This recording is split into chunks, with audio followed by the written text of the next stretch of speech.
So welcome সবাইকে আজকের একটা নিউ ভিডিও। আজকে টপিক অফ ডিসকাশন হচ্ছে mechanical ventilation and its complication. Mechanical ভেন্টিলেশনের যে কমপ্লিকেশন এগুলোকে আমি তিনটে পার্টে আমরা ভাগ করতে পারি। একটা হচ্ছে যে ডিউরিং ইনটিউবেশন, মানে যখন আমরা ইটি টিউবটাকে আমরা ওরাল ক্যাভিটি দিয়ে ইন্ট্রোডিউস করছি এবং ট্রেকিয়াতে যখন ঢুকছে এয়ারওয়েতে, তখন একটা মেকানিক্যাল ইনজুরি হতে পারে একটা। আরেকটা হতে পারে যে ভেন্টিলেটর মেকানিক্স রিলেটেড কিছু ইনজুরি, মানে কমপ্লিকেশনস। অ্যান্ড থার্ড যে কমপ্লিকেশনটা, এটা দ্য মোস্ট ইম্পর্টেন্ট কমপ্লিকেশন, মানে হচ্ছে ভেন্টিলেটর অ্যাসোসিয়েটেড নিউমোনিয়া, যেটা আমাদের সব থেকে বেশি ভোগায় অ্যাকচুয়ালি। তাহলে ফার্স্ট যেটা, that is the during the introduction of the ET tube, সেখানে যেটা হতে পারে যে ওরাল ক্যাভিটিতে একটা মেকানিক্যাল ট্রমা হতে পারে। So there can be teeth dislocation হতে পারে। এই জন্য ফলস টিথ থাকলে আমরা সবসময় পেশেন্টকে এটা আগে চেক করে নিই যে ফলস কোনো ডেন্টিওর বা ফলস টিথ কিছু আছে কিনা, তাহলে সেটাকে আমাদের রিমুভ করতে হবে আগে থেকে। বা কোনো লুজলি টিথ থাকে, তাহলে সেটাকে বাঁচিয়ে আমাদের ইটি টিউবটাকে ইন্ট্রোডিউস করতে হবে। দেন অবভিয়াসলি আমার সেখান থেকে একটা ভোকাল কর্ড ইঞ্জুরি হতে পারে, আমার ট্রেকিয়াল ইঞ্জুরি হতে পারে একটা। এবং লং টার্ম ভেন্টিলেশন থাকার জন্য ইটি টিউবটা যখন ট্রেকিয়াতে অনেকক্ষণ থাকে, আমি যেটা আগেও ডিসকাস করেছি, একটা যে ট্রেকিয়াল ওয়ালে আমার কি হয়, একটা বা ল্যারিংসের ওয়ালে বা ট্রেকিয়াল ওয়ালে একটা ইনফ্লামেশন হয়, একটা সোয়েলিং হয়। প্রলং ভেন্টিলেশনের পরে যেটা হতে পারে ট্রেকিয়াল স্টেনোসিস, সেখান থেকে একটা স্ট্রাইডার হয়। All this complications can arise. এরপরে যেটা আসছে সেটা হচ্ছে ভেন্টিলেটর মেকানিক্স রিলেটেড। তো ভেন্টিলেটর মেকানিক্স রিলেটেড মানে হচ্ছে that is related to the pressure and the volume, যেটা আমার ভেন্টিলেটর সার্কিটে থাকছে। সো এটা রিলেটেড কি হতে পারে, যে ফার্স্ট হচ্ছে ভলিউট্রমা মানে যেখানে আমি যে ভলিউমটা, যখন টাইডাল ভলিউমটা যে লাংসে আমরা দিচ্ছি, সেই ভলিউমটা যদি ডিসপ্রপোর্শনেটলি হাই হয় proportionate to the lung compliance, যার ফলে লাংটা খুব বেশি ডিস্টেন্ড করছে, সেখান থেকেই হতে পারে ভলিউট্রমা। মানে একটা স্ট্রাকচারাল, একটা মানে মাইক্রোস্কোপিক লেভেলে বলছি আমি, একটা স্ট্রাকচারাল ড্যামেজ হয় লাংসে। So that is called the volutrauma. এবার এই ভলিউট্রমা হলে মানে কি করে আমরা বুঝবো যে ভলিউট্রমা, বা মানে আমি বেশি ভলিউম দিয়ে দিচ্ছি, সেটা কি করে আমরা বুঝতে পারছি? তো এই কমপ্লিকেশনটা তাহলে বোঝার উপায় হচ্ছে আমাদের যেটা, তো আমরা প্রেশার ভলিউম লুপটাকে আমরা দেখতে পারি। সেখানে এই যে প্রেশার ভলিউম লুপটা আমি দেখছি, এখানে যেটা আমি দেখছি যে প্রেশার চেঞ্জ হওয়ার সাথে সাথে ভলিউমে কিন্তু আমার কোনো চেঞ্জ নেই, যার ফলে যে গ্রাফটা, that will show a beaking effect. The graph will appear like this. তো এটাকে আমরা কি বলছি, বিকিং এফেক্ট বলা হয়। আগের ভিডিও যদি কেউ দেখে থাকো, তাহলে সেখানে আমি অলরেডি ডিসকাস করেছি যে এই প্রেশার ভলিউম লুপস এগুলোকে কি করে এবং এই লুপগুলোকে কি করে ইন্টারপ্রেট করতে হয়। দ্যাট ইজ এন ইন্ডিকেশন যে we are actually over distending the lungs. আমরা টাইডাল ভলিউমটাকে আমাদের তাহলে একটু কমাতে হবে। এই ভলিউট্রমা যদি আমরা ভলিউট্রমাটাকে যদি ফিক্স না করা হয়, তাহলে এটা যদি কন্টিনিউ করে, তাহলে it will predispose to risk of মানে লাং ইঞ্জুরি। সেখান থেকে কি হতে পারে, আমার একটা নিউমোথরাক্স হতে পারে বা নিউমোমিডিয়াস্টাইনাম হতে পারে, যেটাকে অ্যাকচুয়ালি বলা হয় ব্যারোট্রমা। বিকজ এই excess volume will give rise to excess pressure, and এই এক্সেস প্রেশার থেকে যেটা হবে একটা barotrauma, that means the injury of the lungs due to the excess pressure. এবং সেখান থেকে দুটো কন্ডিশন অ্যারাইজ করতে পারে, একটা হচ্ছে নিউমোমিডিয়াস্টাইনাম, একটা হচ্ছে নিউমোথরাক্স। সো নিউমোমিডিয়াস্টাইনাম মানে এখানে এয়ার ইজ গেটিং ফিল্ড, মানে লাংস থেকে এয়ার বেরিয়ে আমার মিডিয়াস্টাইনামের মধ্যে আমার ভরে যাচ্ছে। আর একটা নিউমোথরাক্স হতে পারে। এরপরে চলে আসছি যে ইনক্রিজড যে পজিটিভ প্রেশার যখন হচ্ছে, এই ইনক্রিজ পজিটিভ প্রেশারের জন্য কি হয়, কার্ডিয়াক কম্প্রোমাইজ হয়। বিকজ কারণ ইন্ট্রাথোরাসিক প্রেশারটা যেহেতু খুব পজিটিভ থাকছে, তাহলে venous return gets compromise. Venous return compromise হলে অ্যাজ পার স্টার্লিংস ল কি হবে, আমার ফোর্স অফ কন্ট্রাকশনটা কমে যাচ্ছে, ন্যাচারালি কার্ডিয়াক আউটপুট কমে যাচ্ছে, and that cardiac output fall in cardiac output, সেখান থেকে যেটা হচ্ছে একটা প্রেশার ড্রপ করে। So that is a tendency যে মানে হায়ার প্রেশার যদি আমরা ইউজ করি ডিউরিং ভেন্টিলেশন, যে হাই পিপ, একটা চান্স থাকে যে সেখান থেকে আমার প্রেশারটা কিন্তু কমে যাবে। সো ব্লাড প্রেশার ড্রপ হবে, একটা হাইপোটেনশন হবে।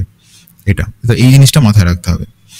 অ্যান্ড অবভিয়াসলি অনেক সময় যেটা হয় যে আমার এয়ার ট্র্যাপিং হয়। এয়ার ট্র্যাপিং মানে যে টাইডাল ভলিউমটা আমরা ইন্সপিরেশনের সময় দিচ্ছি, সেই পুরো টাইডাল ভলিউমটা যদি এক্সপিরেশনের সময় না বেরোতে পারে, বিকজ কি সাম অ্যামাউন্ট অফ ব্রেথ কি থাকছে, লাংসে ট্র্যাপ হয়ে থাকছে। সো উইথ এভরি ব্রেথ আস্তে আস্তে যেটা হবে যে একটা এয়ার ট্র্যাপিং হতে থাকবে, and that will give rise to an auto PEEP. তো আমি অটোপিপ আগেও আমার প্রিভিয়াস ভিডিওগুলোতেও ডিসকাস করেছি, ইন ডিটেলস চাইলে সেগুলো দেখতে পারো। তো এই অটোপিপটা হলে কি হবে, পেশেন্টের একটা ইনক্রিজড ওয়ার্ক অফ ব্রিদিং হবে, বিকজ এটাকে ওভারকাম করতে হবে। এটা dynamic hyper inflation of lungs হবে। সো এই dynamic hyper inflation of lungs হলে কি হবে, পেশেন্টকে একটা অ্যাডিশনাল এফার্ট দিতে হবে টু টেক ব্রেথ। তাহলে পেশেন্টকে আমরা যখন উইন আপ করবো তখন উইন আপ করতে ডিফিকাল্ট হবে, পেশেন্টের এক্সেস ওয়ার্ক অফ ব্রিদিং লাগবে, এবং সেটাকে ওভারকাম করার জন্য আমাদের কি করতে হবে, আমাদের পজিটিভ যে প্রেশার সাপোর্ট যেটা আমরা দিচ্ছি সেটাকে আমরা বাড়িয়ে রাখতে হবে, ঠিক আছে। সো সেটাকে আমরা বাড়িয়ে রাখতে হবে, সো এই ওয়ার্ক অফ ব্রিদিংটা বাড়বে পেশেন্টের। তো এটা আমরা কি করে বুঝতে পারি যে অটোপিপ হচ্ছে কি হচ্ছে না? তো এটা মানে প্রিভেন্ট করার উপায় হচ্ছে আমাদের সবসময় ফ্লো ভার্সেস টাইম গ্রাফটা দেখতে হবে। ফ্লো ভার্সেস টাইম গ্রাফে যদি আমি দেখি যে ফ্লোটা এক্সপিরেটরি লিম্বে যদি ফ্লোটা আমার বেস লাইন টাচ করে বিফোর দ্য নেক্সট ইন্সপিরেশন, তার মানে পুরো এয়ারটা বেরোচ্ছে। আর যদি সেটা ফ্লোর মানে বেস লাইন টাচ না করে, তার মানে হচ্ছে যে কিছু অ্যামাউন্ট অফ ব্রেথ স্ট্যাকিং হচ্ছে। সেক্ষেত্রে আমাদের সেটিংসে আমাদের অপটিমাইজ করতে হবে। এগেন এই সমস্ত কিছু আমার কিন্তু আগের ভিডিওতে ডিসকাস করা আছে। এবং অটোপিপ আছে কিনা সেটা at any given point of টাইমে যদি আমাকে চেক করতে হয়, তাহলে আমাকে যেটা করতে হবে যে এক্সপিরেটরি পজ। আমরা যখন এক্সপিরেটরি পজ করছি মানে এক্সপিরেশনে আমরা কি করছি, তো আমরা এক্সপিরেশনের সময় আমরা এয়ার ফ্লোটাকে বন্ধ করে দিচ্ছি, যার ফলে কি হবে যে প্রেশারটা আমার মানে যে প্রেশারটা মেশিনে শো করবে, that is due to the air inside the lungs. তো সেই প্রেশারটা আমার যদি সেট যে পিপ তার চেয়ে যদি বেশি হয়, তার মানে বুঝতে হবে যে একটা অটোপিপ রয়েছে। বিকজ পিপ মানে হচ্ছে পজিটিভ এয়ার প্রেশার, যেটা এন্ড অফ এক্সপিরেশনে থাকছে সেটাই আমার পিপ। তো সেই অ্যামাউন্ট অফ এয়ারই যদি থাকে, তার মানে আমার কোনো এক্সট্রা অ্যাডিশনাল কোনো এয়ার থাকছে না, দ্যাট মিনস কোনো এক্সট্রা অ্যাডিশনাল অটোপিপ কিছু নেই। যেই পজিটিভ প্রেশারটা এন্ড এক্সপিরেশনে আমি সেট করেছি ইন দ্য ফর্ম অফ পিপ, সেটাই কিন্তু রয়েছে। আর যদি সেট পিপের চেয়ে বেশি হয়, তার মানে অটোপিপ রয়েছে। সো অ্যাগেন সেক্ষেত্রে আমাদের কি করতে হবে, আমাদের তাহলে দেখতে হবে যে ফ্লো ভার্সেস টাইম গ্রাফে নিশ্চয়ই কোনো ব্রেথ স্ট্যাকিং হচ্ছে উইথ এভরি ব্রেথ। তো সেই ব্যাপারটা এইভাবে আমি বুঝতে পারবো এবং সেটাকে আমাকে ঠিক করতে হবে। তো এরপরে চলে আসছি আমরা ভেন্টিলেটর অ্যাসোসিয়েটেড নিউমোনিয়াতে। তো ventilator associated pneumonia from the practical পার্সপেক্টিভে বলছি, ভেন্টিলেশনে দেওয়া হলো এবং ইউজুয়ালি দেখা যাচ্ছে যে আফটার 48 to 72 আওয়ার্সের পরে পেশেন্টের একটা ইনিশিয়াল একটা ইমপ্রুভমেন্ট ছিল, তারপরে পেশেন্টের একটা ডিটোরিয়েশন হচ্ছে, ওয়ার্সেনিং হচ্ছে।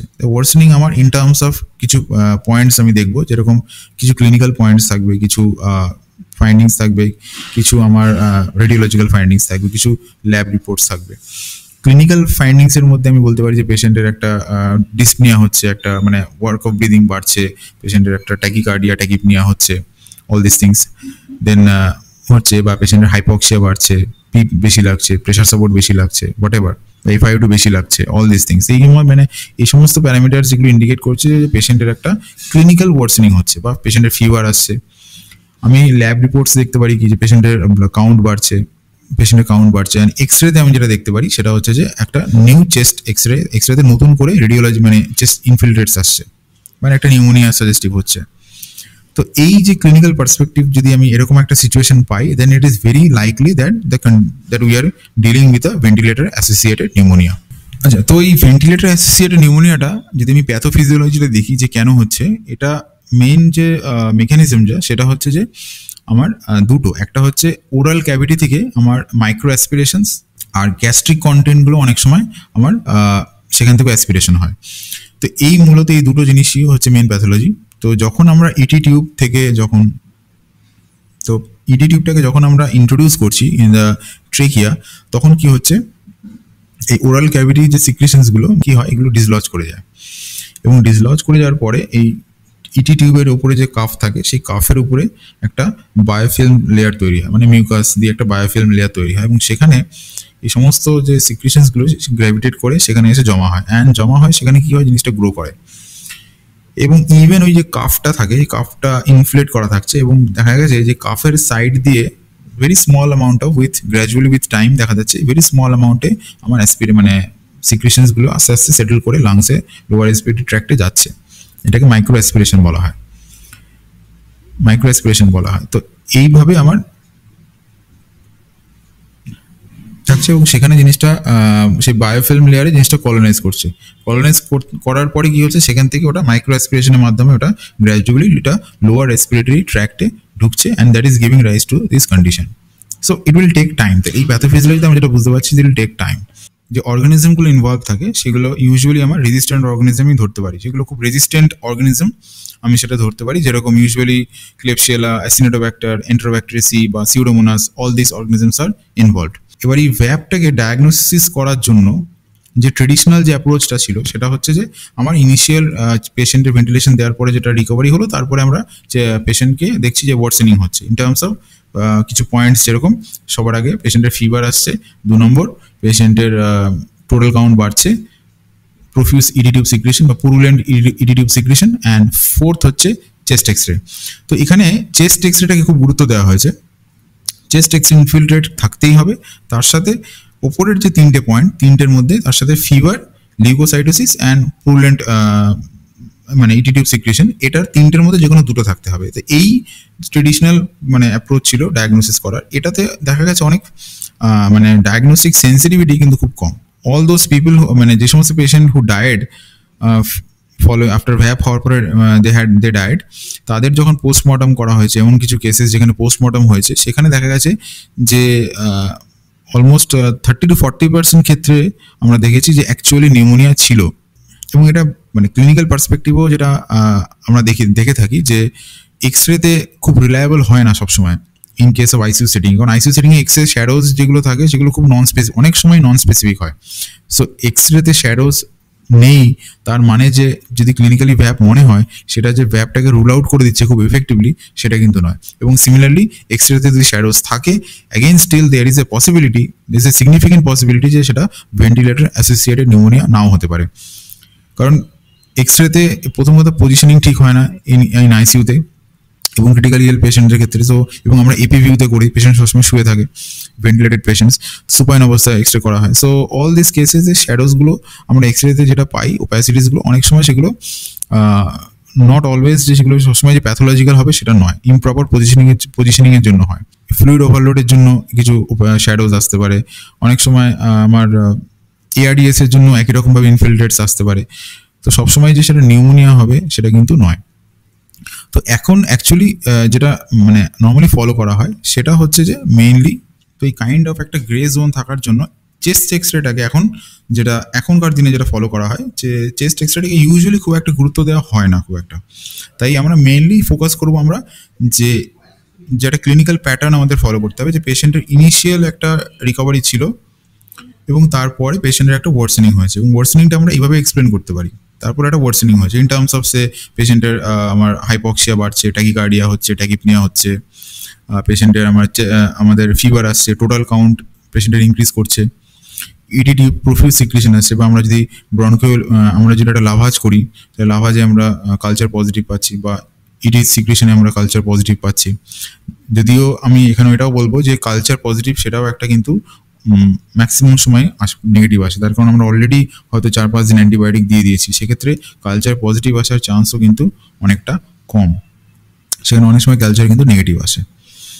তো এই based on all this factors যদি আমার ক্লিনিক্যাল প্যারামিটার্স যদি সাসপিশন হাই হয়, then most likely we can say that yes we are dealing with a ventilator associated pneumonia. Of course যদি আমরা চেস্ট এক্সরেতে আমরা সেটা একটা কনসলিডেশন, একটা ডেফিনিট কনসলিডেশন পাচ্ছি যেটা ইনিশিয়ালি ছিল না, বা আমরা ওপ্যাসিটিস পাচ্ছি বা ক্যাভিটি পাচ্ছি, কনসলিডেশন পাচ্ছি, এগুলো যদি আমরা পাই ডেফিনেটলি আমরা সেটা আরও মানে কনফার্ম বলা যায় যে yes we are dealing with a VAP. এবার এই ভ্যাপটাকে প্রিভেন্ট করার জন্য আমরা কি করতে পারি, একটা স্ট্যান্ডার্ডাইজড কেয়ার আছে যেটাকে আমরা বলি ভ্যাপ বান্ডেল কেয়ার।